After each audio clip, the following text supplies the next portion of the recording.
এদের রাজনীতি নষ্ট, যার কারণে বাংলাদেশে যত রাজনীতি চলে সব রাজনীতি নোংরা রাজনীতি।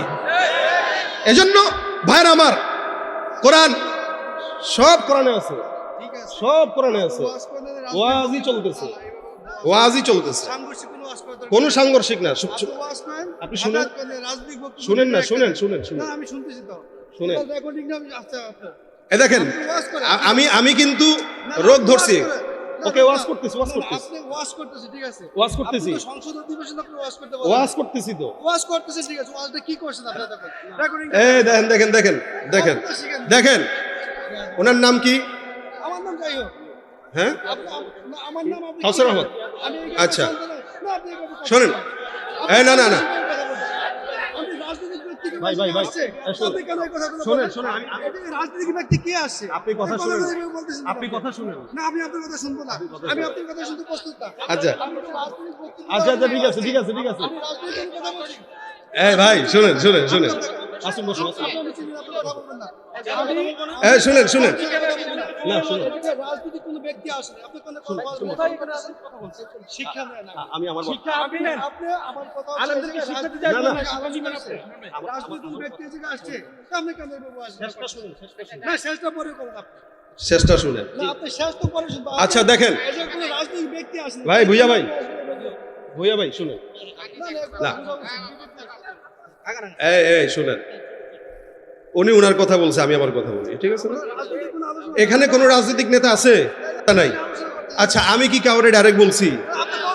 আমি বলছি কি, দেখেন আমি বলছি হচ্ছে সংসদে যদি কোরআন না থাকে, এই ব্যাপারে কি আপনার কোন ভুইয়া ভাই, আপনার কোন দ্বিমত আছে? আমার দ্বিমত, আপনি আসছেন, আপনি ওয়াজ শোনার জন্য আমি আসছি, ঠিক আছে, আপনি আমার কথার জবাবটা দেন। আমার কথা, আমি আপনার কথা জবাব দেওয়ার জন্য কথা বলছি, আমি ওয়াজ শোনার জন্য আসছি।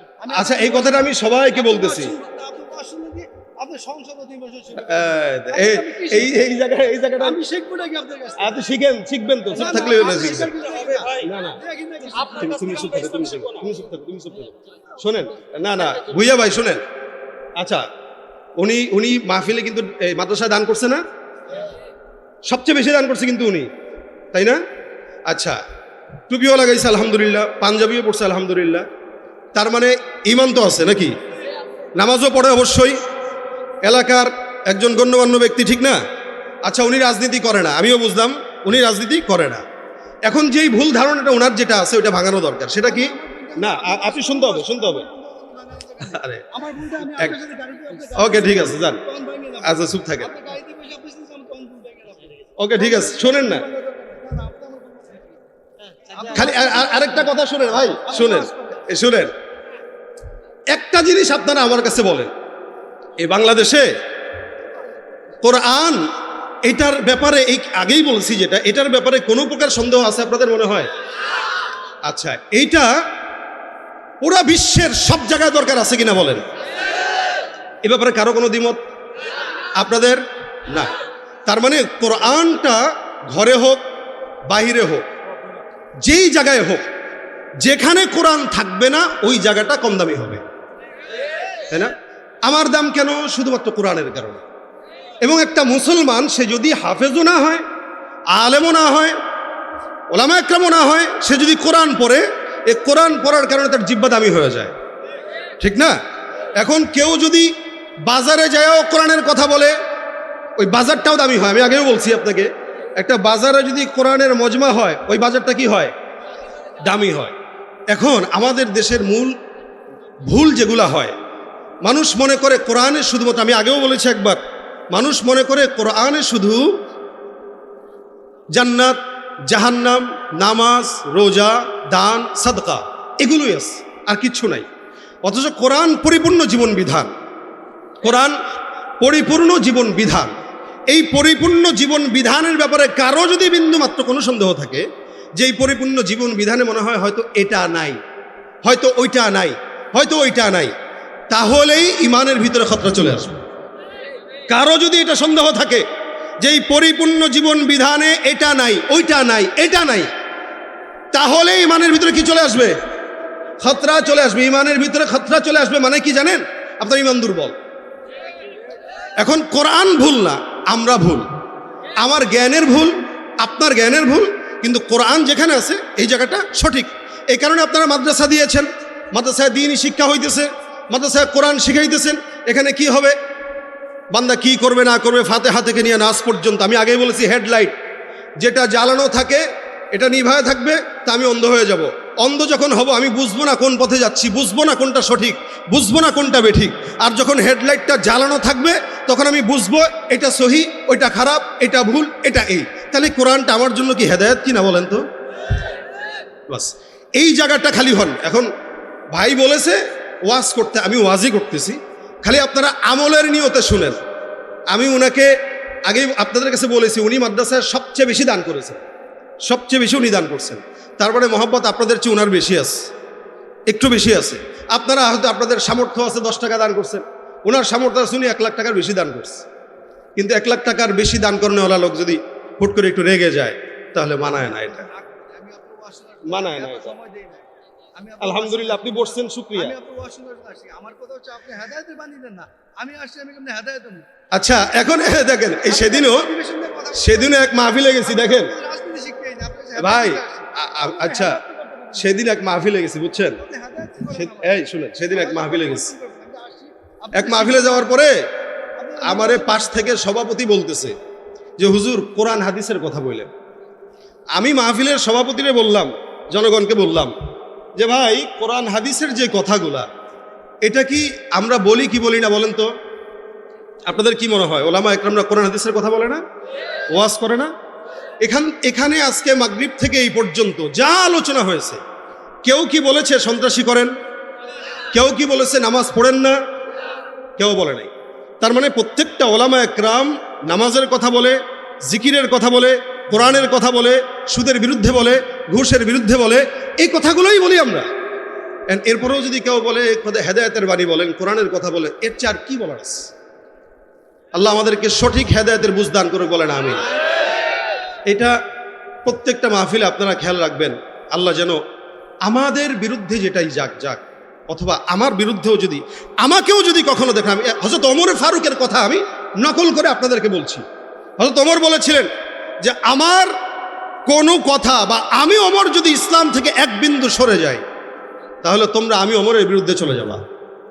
আমিও বলছি বাংলাদেশের কোনো ওলামা একরাম যদি হেদায়েতের থেকে ছুটে যায় আপনারা তাদের বিরুদ্ধে চলে যাবেন। আমার পীর যদি আমার হেদায়েত থেকে সরে যায়, আমার পীর যদি ইসলাম থেকে সরে যায়, আমি আমার পীরের বিরুদ্ধে লেগে যাব, এটা আমার দায়িত্ব। আমি সাইদ আহমদ যদি আজকে কোরআনের বিরুদ্ধে কোনো কথা বলি আপনারা আমার বিরুদ্ধে লেগে যাবেন, এটা আপনাদের দায়িত্ব। সুতরাং এই জায়গাটায় কারো সঙ্গে কোনো তেলাতেলি চলবে, এই বুঝগুলো আল্লাহ পাক আমাদের দান করুন বলেন আমিন। তাহলে দুইটা শিক্ষা আছে, একটা কোরআনের জাগতিক শিক্ষা, কোরআনের শিক্ষার একটা জাগতিক শিক্ষা। কোরআনের শিক্ষার কারণে মানুষ কেন দামি হয়? বলে কোরআন দামি এই কারণে দামি। আর কোরআনের শিক্ষা যদি কারো ভিতরে থাকে তাহলে কি হয়? যেমন মনে করেন যার ভিতরে কোরআন আছে, এই লোকটা যদি 7 বছরও হয়, দেখবেন 7 বছর হইলে, 7 বছর হইছে মাত্র শিখতেছে, তখনও তাকে মানুষ হাফেজ সাহেব বলে। কেন বলে? ও কোরআন শিখতেছে, সম্মান বেড়ে গেছে। এবার কোরআন শিখা শেষ, হাফেজ সাহেব মাওলানা শুরু করছে, মাওলানা বলা শুরু করে দেয়। মুফতি পড়ে নাই, মুফতি সাহেব ডাকা শুরু করে দেয়। কোরআনের এলেম এমন একটা জিনিস, এটা মানুষের ভিতরে যত গভীরভাবে ঢুকে তত মানুষের সম্মান বাড়ে। কোরআনের এলেম এমন একটা জিনিস যেটা যত সময় যায় তত গভীরতা বাড়ে। কোরআনের এলেম এমন একটা জিনিস, যত জ্ঞান বাড়বে বন্ধু তত বাড়বে। দুনিয়ার হালত দেখেন, আপনার টাকা আছে, আপনার ক্ষমতা আছে, আপনার ব্যবসা বাণিজ্য বড় আছে, যত টাকা বাড়বে বন্ধু বাড়বে না, শত্রু বাড়বে। আজকে যদি আপনি কোটি টাকার মালিক হন, কালকে 500 কোটি টাকার মালিক, দেখবেন পরের দিন আপনার পিছনে শত্রু লেগে যাবে। আজকে আপনি মেম্বার, পরের দিন চেয়ারম্যান, তারপরের দিন এমপি, দেখবেন আরো শত্রু লেগে যাবে। কেন? দুনিয়ার হাইসিয়াতে যে যত বড় হয় তার পিছনে তত শত্রু লাগে। কিন্তু একজন দ্বীনের হাইসিয়াতে যে যত বড় বুজুর্গ হয়, যে যত বড় আলেম হয়, আল্লাহ পাক দুনিয়া এবং আখিরাতে তার বন্ধু বাড়ায় দেয়। এটা কোরআনের কারণে, অন্য কোনো কারণে না। এবং কোরআনের এলেম এটা কখনো বান্দার দিন থেকে সরে যায় না। ক্ষমতা আজকে আছে কালকে নাই, টাকা আজকে আছে কালকে হইতে পারে সকালবেলা আমি বড় লোক, বিকেলবেলা ফকির হয়ে গেছি। ফিলিস্তিনের মুসলমানদের দিকে তাকান, এদের হালত কি? এরা এরকম অসংখ্য মানুষ ছিল যাদের আপনার আমার চাইতে বড় বড় বিল্ডিং ছিল, কিন্তু আজকে সারা সময়ের কারণে এদের এমন অবস্থা যে এরা খাওয়ার জন্য ঘাস পর্যন্ত পায় না। ক্ষমতা আজকে আছে কালকে নাই, বাড়ি আজকে আছে কালকে নাই, সম্পদ আজকে আছে কালকে নাই, কিন্তু কোরআন আজকে আছে কালকে নাই এমন হয় না। বরং এটা যত সময় যায় তত কোরআনের এলেমের গভীরতা আল্লাহ বাড়ায় দেয়, সম্মান বাড়ায় দেয়। এই জন্য দুনিয়াবি শিক্ষার দিনের শিক্ষার ভিতরে কোরআন আর দ্বীনি শিক্ষার ভিতরে পার্থক্য এটা। এখন যদি আপনাদেরকে বলি দুনিয়াবি শিক্ষা ডাক্তার হওয়া, এটা কি ফরজ ওয়াজিব? ডাক্তার হওয়া ফরজ ওয়াজিব কিছুই না, জরুরি জরুরি জরুরি। কেন বললাম? যদি সমাজের কোনো ডাক্তার হয় আমরা তাদের কাছে যেতে পারি। মেয়েদেরকে ডাক্তার বানান, আমাদের বিবিরা আপনাদের মেয়েদের কাছে ডাক্তার হিসেবে যেতে পারবে, এটা জরুরি বিষয়। কিন্তু দ্বীনের এলেম শিক্ষা করা জরুরি কোনো বিষয় নয়, বরং এটা ফরজ বিষয়। কি বলেন তো? এটা ফরজ বিষয়। দ্বীনি শিক্ষা এটা ফরজ। যেমন আমার জামা পরা এটা জরুরি বিষয়, কেউ চাইলে জামাও পরতে পারে, কেউ চাইলে গেঞ্জিও পরতে পারে, কিন্তু না পরলেও চলে। লেকিন কেউ যদি লুঙ্গি অথবা পায়জামা না পরে মানুষ কি বলবে? পাগল বলবে। সুতরাং ফরজটা আগে, জরুরতটা পরে। কোরআনের শিক্ষা জরুরি নয়, ফরজ। দুনিয়াবি শিক্ষা ফরজ নয়, জরুরি। সুতরাং কেউ যদি কোরআনকে বাদ দিয়ে দুনিয়াবি শিক্ষা শিখতে যায় তাহলে ওই ব্যক্তিরা কেমন যেন ফরজ বাদ দিয়া জরুরতের পিছনে ছুটবে। এই জন্য প্রত্যেকের উচিত, এই মাহফিলে যারা আসছেন সবার উচিত, এবং স্টেজে যারা আছেন তাদেরও উচিত, দুনিয়াবি শিক্ষা অর্জন করেছেন পাশাপাশি দ্বীনি কোরআন শিক্ষা অর্জন করা। এটা উচিত না, এটা ফরজ। এটা কি বলেন? ফরজ। প্রত্যেকের উচিত। অনেক তো ডাক্তার হইলাম, অনেক তো ইঞ্জিনিয়ার হইলাম, সন্তানদেরকে অনেক ইংলিশ মিডিয়ামে পড়াইলাম, কিন্তু আমার সন্তানটা আমার কবরের পাশে দাঁড়াবে কিনা এটা সন্দেহ। কেন সন্দেহ? ও তো দিনের বুঝি নাই, ও কেমনে দাঁড়াবে? এ কারণে সন্তান যদি 5টা থাকে অন্তত একটাকে দ্বীনি শিক্ষার জন্য শিখান। অন্তত যদি ডাক্তারও বানান, ইঞ্জিনিয়ারও বানান, শুরুতে দ্বীনি শিক্ষাটা দেন। ইনশাআল্লাহ ডাক্তার হইলেও কসায়ের মতো মানুষকে জবাই করবে না। ইঞ্জিনিয়ার হবে কিন্তু রডের পরিবর্তে রোডঘাটে বাঁশ দিবে না। কেন? তার ভিতরে দ্বীনি কিছু ভয় আছে।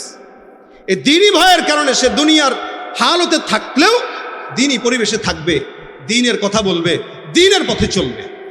এটা হলো দ্বীন আর দুনিয়ার শিক্ষার ভিতরে পার্থক্য। এই কারণে আপনাদের কাছে আমার আবেদন, যেহেতু মাদ্রাসা এখানে আছে, আপনাদের উচিত কি, যারা স্কুলে পড়েন, কলেজে পড়েন, ভার্সিটিতে পড়েন, ব্যবসা বাণিজ্য করেন, আপনাদের প্রত্যেকের উচিত এটাই যে আপনারা আজকে থেকে নিয়ত করেন মাদ্রাসায় প্রত্যেক দিন কমস কম আধা ঘন্টা সময় আপনারা দিবেন। যে সময়টা আপনারা কোরআন শিখবেন, সেটা 10 মিনিট হোক, 20 মিনিট হোক, 1 ঘন্টা হোক। আপনার ছেলেকে শিখান, বিবিকে শিখান। এই দেশের এমন কোনো আলেম নাই যারা আপনারা শিখতে চাবেন শিখাবে না, এটা হইতে পারে না। ওলামা একরাম নির্দ্বিধা শিখাবে। একমাত্র বাংলাদেশে ওলামা একরাম যারা নিজের ক্ষতি হইলেও দ্বীনের জন্য লেগে থাকে। বর্তমান সময়ে অটোরিকশা যারা চালায় এরাও মাস শেষে 30,000 টাকা বেতন, 30,000 টাকা কামাইতে পারে। কিন্তু একটা আলেম কত টাকা বেতন দেন আপনারা? মাদ্রাসার শিক্ষককে কয় টাকা বেতন দেন? এরপরেও এরা কিন্তু কোশ্চিনকালেও আপনাদেরকে শিখতে চাইলে না করবে না, বরং ফ্রি শিক্ষা শিখাবে। সুতরাং আপনি আমি হয়তো টাকা দিয়ে খেদমত করতে পারবো, কিন্তু তাদের মতো জান আর মাল কোরবানকে সারা জিন্দগি ভর কোরআনের পিছনে লেগে থাকার মতো মেহনত আমাদের হয়তো হবে না। এই কারণে প্রত্যেককে আমি আবেদন করি, কোরআনের এই শিক্ষা আপনার ছেলেকে মাদ্রাসায় দেন। যদি না দিতে পারেন, প্রত্যেক দিন 5 মিনিট, 10 মিনিট, 15 মিনিট, 20 মিনিট করে মাদ্রাসায় আপনার বাচ্চাদেরকে পাঠান। অন্তত শিখুক, দিন শিক্ষা শিখুক। এখানে আপনার স্কুলের ছেলের পড়ে, তাকে শিখায় দেন। যারা ব্যবসা বাণিজ্য করতেছেন, সারা জিন্দগি শিখতে পারেন নাই, কিয়ামতের ময়দানে আল্লাহ পাক রব্বুল আলামিনের হাবিব বলেন, কেউ যদি কোরআন শিখেও সে যদি জবান এলোমেলো করে পড়ে, অর্থাৎ পড়তে পারে না, ভুল পড়ে, এই ভুল পড়লেও প্রত্যেকটা অক্ষরের বিনিময়ে আল্লাহ পাক তাকে 10টা করে নেকি দান করবে। এটা কোরআনের ফয়সালা, এটা কোরআনের মুজিজা। এজন্য আমরা কোরআন শিখতে চাই তো, ইনশাআল্লাহ প্রত্যেকে চাইতো কোরআন শিখব, কোরআন বুঝবো এবং কোরআন অনুযায়ী আমল করব। আল্লাহ পাক সে আমল করার তৌফিক দান করুন, বলেন আমিন। যা বললাম আল্লাহ পাক রব্বুল আলামিন এই কথাগুলোর উপর আমাকে, আপনাদেরকে, সকলকে আমল করার তৌফিক দিক। কোরআনের মর্যাদা বুঝার তৌফিক দিক। এই মাদ্রাসার সকল হাজত আল্লাহ পাক গাইবী খাজানা থেকে পূরণ করে দেখ, বলেন আমিন। যারা দান করেছেন সকলের জন্য দোয়া করি, আল্লাহ পাক সকলের দানকে নাজাতের জরিয়া বানায় দেখ, বলেন আমিন। ওমা আলাইনা ইল্লাল বালাগ। আসসালামু আলাইকুম ওয়া রাহমাতুল্লাহি ওয়া বারাকাতুহু।